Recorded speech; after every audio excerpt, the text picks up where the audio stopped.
YS Jagan కు దేశభక్తి దైవభక్తి రెండూ లేవని ప్రభుత్వ చీఫ్ విప్ జీవి ఆంజనేయులు తీవ్రస్థాయిలో ధ్వజమెత్తారు. పల్నాడు జిల్లా వినుకొండలో ఏర్పాటు చేసిన మీడియా సమావేశంలో ఆయన మాట్లాడారు. గత 5 ఏళ్లలో రాష్ట్రాన్ని లూటీ చేయటమే జగన్ ప్రధాన అజెండాగా సాగిందని విమర్శించారు.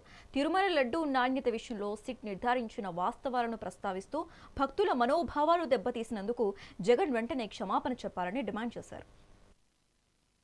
పెన్షన్ల పంపిణీకి ఉదయం 6 గంటలకే సూర్యుడు ఉదయించకముందే ఈరోజు పెన్షన్ల పంపిణీ చేయడం చాలా సంతోషంగా ఉంది. రాష్ట్ర వ్యాప్తంగా ఈరోజు పెన్షన్ల పంపిణీ జరుగుతూ ఉంది.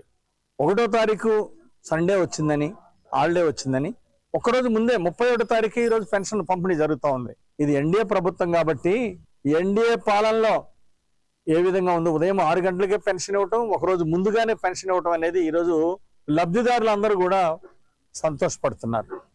ఈరోజు వాళ్ళకి ఎన్టీఆర్ భరోసా పెన్షన్లు వాళ్ళ జీవితానికి ఒక భరోసా ఇచ్చింది.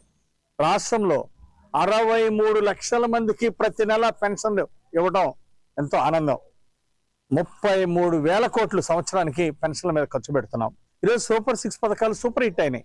ఈరోజు దేశంలోనే ఈరోజు ఆంధ్రప్రదేశ్ సంక్షేమ పథకాలకు పెద్ద ఎత్తున ఖర్చు పెడుతుందని ప్రజలు జయజయలు పలుకుతా ఉన్నారు. 70,000 కోట్ల రూపాయలు సంక్షేమ పథకాలకి ఈ 18 నెలల్లో ప్రభుత్వం ఖర్చు పెట్టడం ఈరోజు ప్రజలందరూ సంతోషిస్తున్నటువంటి విషయం. పెన్షన్ల పంపిణీకి